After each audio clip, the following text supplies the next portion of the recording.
সেনাপ্রধান জেনারেল ওয়াকার উজ্জামানকে সরিয়ে দেওয়ার গুজব পেছনে কারা? সাবেক প্রধানমন্ত্রী শেখ হাসিনা ও তার সরকারের বিরুদ্ধে করা মামলাগুলোর রায় ঘিরে এখন দেশ জুড়ে তুমুল আলোড়ন। বাংলাদেশের সেনাবাহিনীর বেশ কিছু পদস্থ কর্মকর্তাদের বিচারের সম্মুখীন করা হয়েছে। আজ আন্তর্জাতিক মানবতা বিরোধী অপরাধ ট্রাইব্যুনাল নম্বর 1 তাদেরকে কারাগারে পাঠাবার নির্দেশ দিয়েছেন। সে বিষয় নিয়ে কয়েকটি কথা বলতে চাচ্ছি। দর্শক, সরকার 2 দিন থেকে গতকালকে এবং আজকে 3টি রাজনৈতিক দলের সঙ্গে মিটিং করলো। সরকার প্রধান প্রফেসর ইউনূস মিটিং করলেন এবং এই জরুরি মিটিং তলব করা হয় তখনই যখন কোনো সংকটের মধ্যে পড়ে সরকার এই 2 মিটিং থেকে 2টো বড় সিদ্ধান্ত জানিয়েছে বলে আমরা ধারণা পাচ্ছি। সিদ্ধান্ত 2টো কি? আজকে সারা দিনভর আন্তর্জাতিক অপরাধ বিচারিক ট্রাইব্যুনালে আমাদের যে 15 সেনা কর্মকর্তা যারা সকালবেলায় উপস্থিত হয়েছিলেন তাদেরকে ঘিরে নানান তথ্য উপাত্ত আমরা দেখেছি। তো একটা আশঙ্কা ছিল যে যেহেতু তারা আপনার আন্তর্জাতিক অপরাধ ট্রাইব্যুনালে হাজির হবে না এরকম একটা পারসেপশন ছিল, বাট তারা যখন আজকে হাজির হয়েছে সেই জায়গাটা সরে গেছে। এখন এই যে তারা আদালতে আসছেন, এই 15 জন কর্মকর্তা বেসিক্যালি গ্রেপ্তার না, তারা আত্মসমর্পণ করেছেন।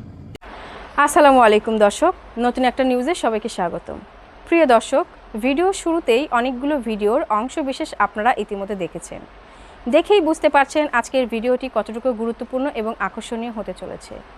চলুন কথা না বাড়িয়ে একটা লাইক দিয়ে সম্পূর্ণ ভিডিও দেখে আসি। তার আগে সবাইকে বলবো, যারা এখনও চ্যানেলটি সাবস্ক্রাইব করেননি তারা অতি শীঘ্রই চ্যানেলটি সাবস্ক্রাইব করে দিবেন এবং যারা সাবস্ক্রাইব করেছেন তাদেরকে অসংখ্য ধন্যবাদ। বাহিনীর প্রধান জেনারেল ওয়াকার উজ্জামানকে নাকি মেয়াদ শেষের আগেই সরিয়ে দিতে চায় জামায়াত। তার মেয়াদ শেষ হবে 2027 সালের 22 জুন। কিন্তু কেন এই আলোচনা? কি ঘটছে অন্তরালে? জামায়াতের হয়তো মাস্টার প্ল্যান আছে, এমনটাই বললেন বিএনপি নেতা রুহুল কবির রিজভী। তিনি অভিযোগ করেন জামায়াতের গণভোট চাওয়ার দাবি, নির্বাচন সংস্কারের অজুহাত সবই নাকি নির্বাচন সময় পিছিয়ে দেওয়ার কৌশল। বিএনপি নেতার এই মন্তব্যের পর থেকেই সামাজিক মাধ্যমে একের পর এক ভিডিও, স্ট্যাটাস আর বিশ্লেষণ ঘুরছে। গুজব ছড়াচ্ছে নাকি জামায়াত এমন এক সেনা কর্মকর্তাকে সেনাপ্রধান হিসেবে দেখতে চায় যিনি তাদের প্রতি সহানুভূতিশীল। কিন্তু প্রশ্ন থেকেই যায়, আওয়ামী লীগ সরকারের সময় পদোন্নতি পাওয়া একজন কর্মকর্তা কিভাবে জামায়াতের পছন্দের হতে পারেন? রাজনীতির পর্দার আড়ালে গেম এখন জটিল। 4টি বিশ্ববিদ্যালয়ের ছাত্র সংসদ নির্বাচনে জামায়াতের ছাত্র সংগঠন শিবিরের সাফল্য তাদের আত্মবিশ্বাস অনেকটা বাড়িয়েছে। পাশাপাশি অভিযোগ আছে সরকারি প্রতিষ্ঠানে জামায়াতপন্থী প্রভাবও বেড়েছে। এখন একমাত্র প্রতিষ্ঠান যেটি তাদের নিয়ন্ত্রণের বাইরে তা হলো বাংলাদেশ সেনাবাহিনী। সম্প্রতি 25 জন সেনা কর্মকর্তার বিরুদ্ধে আইসিটি আইনে অভিযোগ গঠনের বাংলাদেশের সেনাবাহিনীর বেশ কিছু পদস্থ কর্মকর্তাদের বিচারের সম্মুখীন করা হয়েছে। আজ আন্তর্জাতিক মানবতা বিরোধী অপরাধ ট্রাইব্যুনাল নম্বর 1 তাদেরকে কারাগারে পাঠাবার নির্দেশ দিয়েছেন। সে বিষয় নিয়ে কয়েকটি কথা বলতে চাচ্ছি। বাংলাদেশের 54 বছরের ইতিহাসে এটি নজিরবিহীন যে একসঙ্গে চাকুরিরত, সদ্য অবসরে যাওয়া এবং সাবেক বিপুল সংখ্যক সেনা কর্মকর্তাদেরকে মানবতা বিরোধী অপরাধের দায়ে অভিযুক্ত করে বিচারের মুখোমুখি করে আদালতে নেওয়া হয়েছে এবং সেখান থেকে কারাগারে পাঠাবার নির্দেশ হয়েছে। যাদের কারাগারে পাঠাবার নির্দেশ হয়েছে তাদের পরিবারের এবং শুভাকাঙ্ক্ষীদের অভিমত, এটি সরকার নিয়ন্ত্রিত এবং মুক্তিযুদ্ধে বিশ্বাস করে না এমন একটি আদর্শের দলের সুকৌশলে নিয়ন্ত্রিত বিচার ব্যবস্থা, যেখানে তাদেরকে টার্গেট করা হয়েছে। তাদের এই অভিযোগের সপক্ষে বেশ কিছু যুক্তিও তারা উত্থাপন করেছেন। ট্রাইব্যুনালের বিচারক, ট্রাইব্যুনাল যেভাবে নতুন করে তৈরি করা হয়েছে, ট্রাইব্যুনালের প্রসিকিউশন টিম, অভিযোগদাতা এবং সামগ্রিকভাবে এর তদন্ত প্রক্রিয়াকে তারা বলেছেন যে এটা সম্পূর্ণরূপে পক্ষাশ্রিত এবং উদ্দেশ্যমূলক। বিষয়টি আপনারা ভেবে দেখবেন।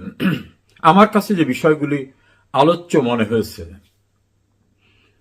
এই সেনা কর্মকর্তাদের কৃতকর্ম যদি অপরাধ হয়ে থাকে, ব্যক্তি পর্যায়ের, সেনাবাহিনীর নয়, এইভাবে কথা বলার যে চেষ্টা করা হচ্ছে, তাহলে একই রকম অপরাধ পূর্বে যারা করেছে তারা কি দায় মুক্তি পেয়ে গেল?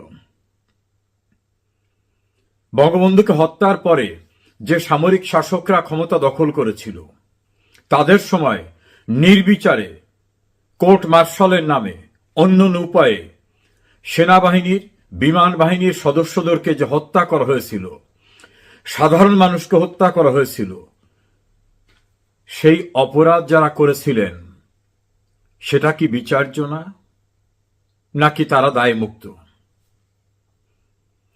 1975 সন থেকে 1979 সাল পর্যন্ত, 79 সালের 6 এপ্রিল পর্যন্ত সামরিক শাসন বলবৎ রেখে বিচারের নামে ক্যান্টনমেন্টে যে অবিচার করা হয়েছিল, পরবর্তীতে সুপ্রিম কোর্ট রায় দিয়েও বলেছে এগুলো বিচার ছিল না, এটা ছিল পরিকল্পিত হত্যাকাণ্ড।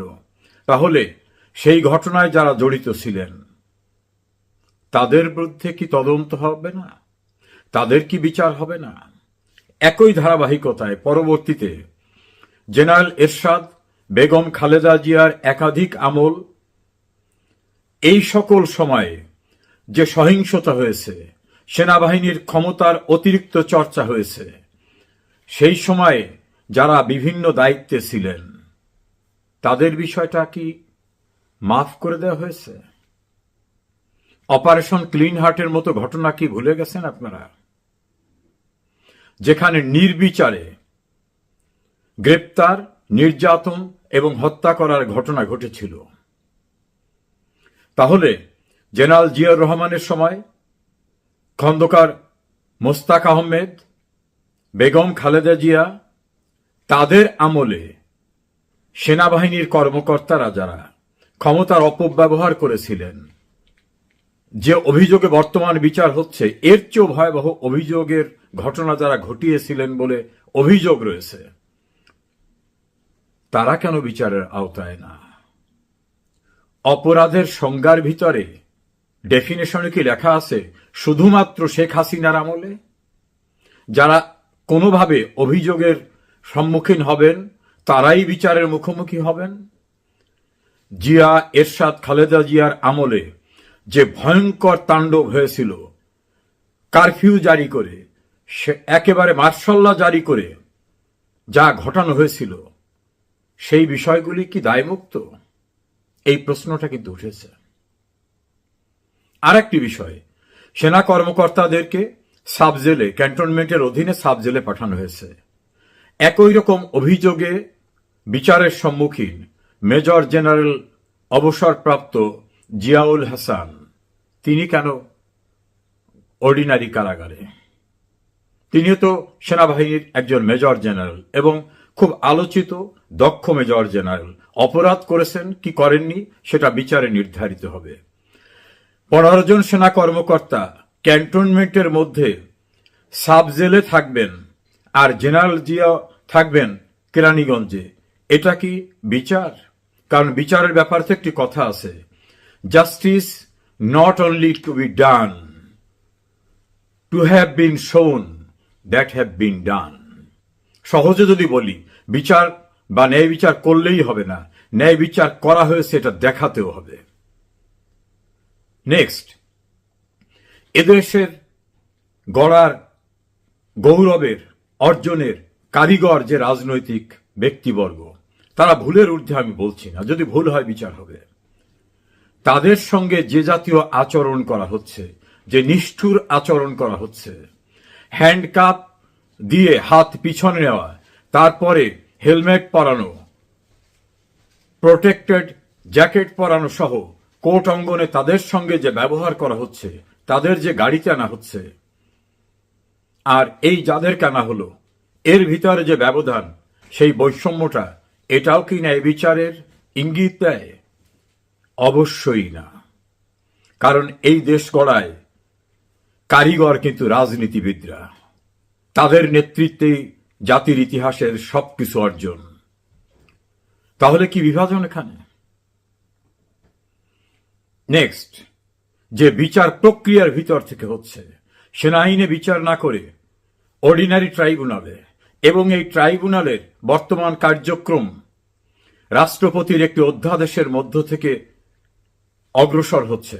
দর্শক, সরকার 2 দিন থেকে, গতকালকে এবং আজকে, 3টি রাজনৈতিক দলের সঙ্গে মিটিং করলো। সরকার প্রধান প্রফেসর ইউনূস মিটিং করলেন এবং এই জরুরি মিটিং তলব করা হয় তখনই যখন কোনো সংকটের মধ্যে পড়ে সরকার। সরকার এই দুই মিটিং থেকে দুটো বড় সিদ্ধান্ত জানিয়েছে বলে আমরা ধারণা পাচ্ছি। সিদ্ধান্ত দুটো কি?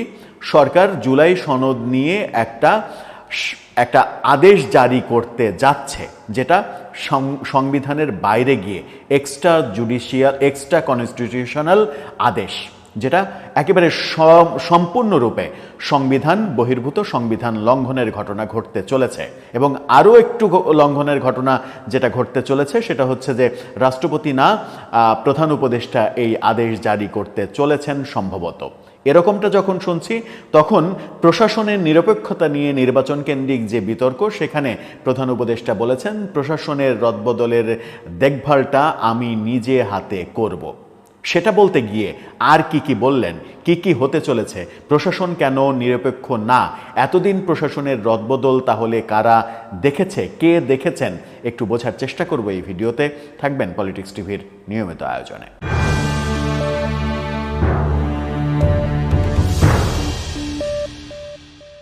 দর্শক, বলছিলাম 2 দিনের মিটিং থেকে দুটো গুরুত্বপূর্ণ তথ্য আমরা জানতে পেলাম।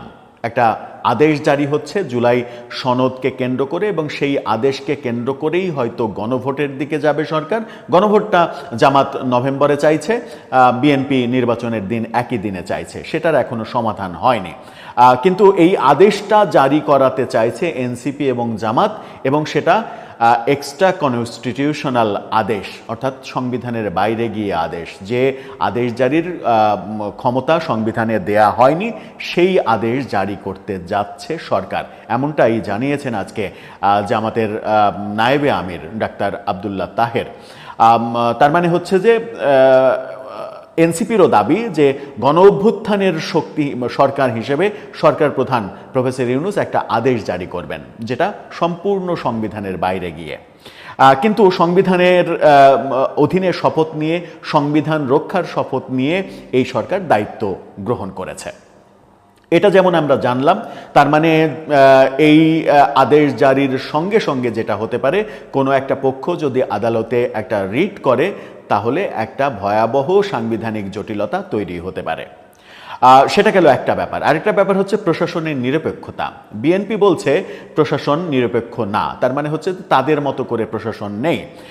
তারা যেমন বলছে যে একটি রাজনৈতিক দলের লোকজন যেমন আছে, তেমনি বিগত সরকারের লোকজনও আছে, তারা এইভাবে ব্যাখ্যা করেছে। জামাত বলছে প্রশাসন নিরপেক্ষ না, একটি বিশেষ দলের 80% লোকজন প্রশাসনে দায়িত্ব পালন করছে, অর্থাৎ তারা বিএনপির লোকজন 80% দায়িত্ব পালন করছে, এটা জানিয়েছেন। বাকি 20% জামাতের, সেটা তো আর উল্লেখ করেননি, সে বোঝাই যায় যে তার হিসাব মতে বাকি 20% জামাত, কিন্তু বিএনপির ভাষ্য জামাতেরই বেশি।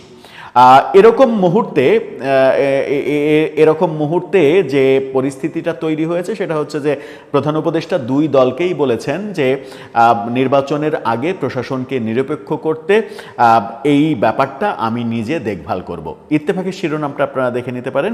সেখানে বলা হচ্ছে প্রশাসন রদবদল আমার হাতে থাকবে। প্রশাসন রদবদল যদি আপনার হাতে থাকবে এই কথা বলেন, তার মানে হচ্ছে আগামীতে থাকবে। এতদিন কার হাতে ছিল? একটা বড় প্রশ্ন, কোটি টাকার প্রশ্ন। এতদিন তাহলে কি যার যা ইচ্ছা সে সেভাবে করে গেছে এবং আপনি করতে দিয়েছেন? আমরা তো জানি যে উপদেষ্টা হাসান আরিফ মারা যাওয়ার পরে জনপ্রশাসন মন্ত্রণালয় আপনার অধীনেই আছে। তো জনপ্রশাসন মন্ত্রণালয় যখন আপনার অধীনেই আছে, তখন তো আপনি এটা দেখাশোনা করছেন, তাহলে আপনাকে নতুন করে কেন বলতে হচ্ছে যে আমি এটা দেখভাল করব? এটা যেমন বলছেন। আবার সবথেকে মজার ব্যাপার যেটা এবং সবথেকে মানে হাস্যকর ব্যাপার যেটা, সেটা হচ্ছে জামাতের নায়েবে আমির তথ্যটা ফাঁস করেছেন। সেটা হচ্ছে প্রধান উপদেষ্টা বলেছেন যে এই রদবদলটা তিনি লটারির মাধ্যমে করবেন। মানে প্রশাসনের কাজ তিনি লটারিতে করবেন। প্রশাসনে কে যোগ্য কে অযোগ্য এটা যদি লটারিতে নির্ধারণ করা হয়, তাহলে মানে এই যে আমাদের মানে ছোট থেকে একেবারে সর্বোচ্চ পর্যায় পর্যন্ত যে পরীক্ষা পদ্ধতি, ক্লাস 1 কেজি স্কুল থেকে শুরু করে সর্বোচ্চ বিসিএস পর্যন্ত যে পরীক্ষা পদ্ধতি, সমস্ত পরীক্ষা পদ্ধতি বাতিল করে দেন, বাতিল করে দিয়ে লটারি করেন। লটারি করে আপনি মেধা যাচাই করেন, লটারি করে নির্ধারণ করেন কে 5 পাস করলো, লটারি করা হলো এ 5 পাস করলো। এসএসসিতে লটারি করা হলো এ জিপিএ 5 পেলো, হয়তো জিপিএ 5 আপনি 1 লাখ দিবেন, 1 লাখ লটারিতে তুলে যার নাম আসলো আপনি লটারিতে দিয়ে দিলেন। এইচএসসিতেও তাই, জিপিএ 5 হয়তো সিদ্ধান্ত নিলেন 1.5 লাখ আপনি জিপিএ 5 দিবেন, লটারি করলেন, একটা বিশাল লটারি অনুষ্ঠান করলেন জাতীয় স্টেডিয়ামে, লটারিতে 1.5 লাখ নাম তুলে ঘোষণা করলেন যে লটারিতে বিজয়ী জিপিএ 5 এটা। বিসিএসেও লটারি করেন, লটারি করে বলেন যে এ পুলিশে চাকরি পেল, এএসপি হলো, এ প্রশাসনে গেল, ও এ পররাষ্ট্রতে গেল, এ রাজস্বতে গেল, এভাবে লটারি করে দিয়ে দেন। লটারি করে যেহেতু আপনি প্রশাসনে ডিসি নিয়োগ করবেন, আপনার মেধা যাচাইয়ের ক্রাইটেরিয়া যেহেতু লটারি, ডিসি আপনি লটারিতে করবেন যে কর্মকর্তাদের নাম করলেন, লটারি করলেন যে এই হচ্ছে ডিসি, তারপরে লটারি করলেন এই হচ্ছে অমুক জায়গার ডিসি, এ হচ্ছে অমুক জায়গার ডিসি। আপনি নিশ্চিত কি করে যে আপনি যে রদবদল করতে চাচ্ছেন সেই রদবদল লটারিতে আপনি ধরে নিলেন যে একেবারে ধরেই নিলাম যে 64 জেলার ডিসি আপনি 64 জনকেই রাখবেন, শুধুমাত্র জেলা পরিবর্তন করবেন, লটারি করলেন। আপনি নিশ্চিত কিভাবে? আপনি কি আল্লাহর সঙ্গে টেক্কা দিতে চান? আপনি নিশ্চিত কিভাবে যে লটারিতে বিকল্প জেলার নাম আসবেই, বিকল্প জেলার নাম উঠবেই? যে টাঙ্গাইলের ডিসি, আপনি লটারিতে তার নাম আপনি যখন টাঙ্গাইলের বেলায় তুলবেন যে টাঙ্গাইলের ডিসি এবার নিয়োগ নির্ধারণ করব, লটারিতে যে তার নামটাই উঠবে না, আপনি নিশ্চিত কিভাবে? আপনি তো নিশ্চিত না, কারণ এই সিদ্ধান্ত তো আপনার হাতে না, সেই সিদ্ধান্ত তো মহান সৃষ্টিকর্তার হাতে। লটারি মানেই ভাগ্য, ভাগ্য মানেই মহান সৃষ্টিকর্তা। তো আপনি এই টোটাল ব্যাপারটা যখন আপনি ভাগ্যের উপরে ছেড়ে দিচ্ছেন, তার মানে হচ্ছে যে পুরো দেশটাকেই যদি আপনি ভাগ্যের উপরে ছেড়ে দেন, যে দেশটা ভাগ্যের উপরে, আল্লাহই চালাক, ব্যাপারটা সেরকম হয়ে গেল না? কিছুদিন আগে স্বরাষ্ট্র উপদেষ্টাকে সেম এই কথাটা আমরা বলতে শুনেছিলাম যে পুলিশের বদলি এটা ওটা এগুলো লটারিতে করবেন তিনি। কি ভয়াবহ ব্যাপার, পুরো দেশটা। প্রিয় দর্শক, সম্পূর্ণ ভিডিওটি দেখে কি বুঝলেন, কি জানলেন, অবশ্যই আপনাদের মূল্যবান মতামত কমেন্ট বক্সে জানিয়ে দিবেন। পারলে ভিডিওটি শেয়ার করে সবাইকে দেখার সুযোগ করে দিবেন। ধন্যবাদ।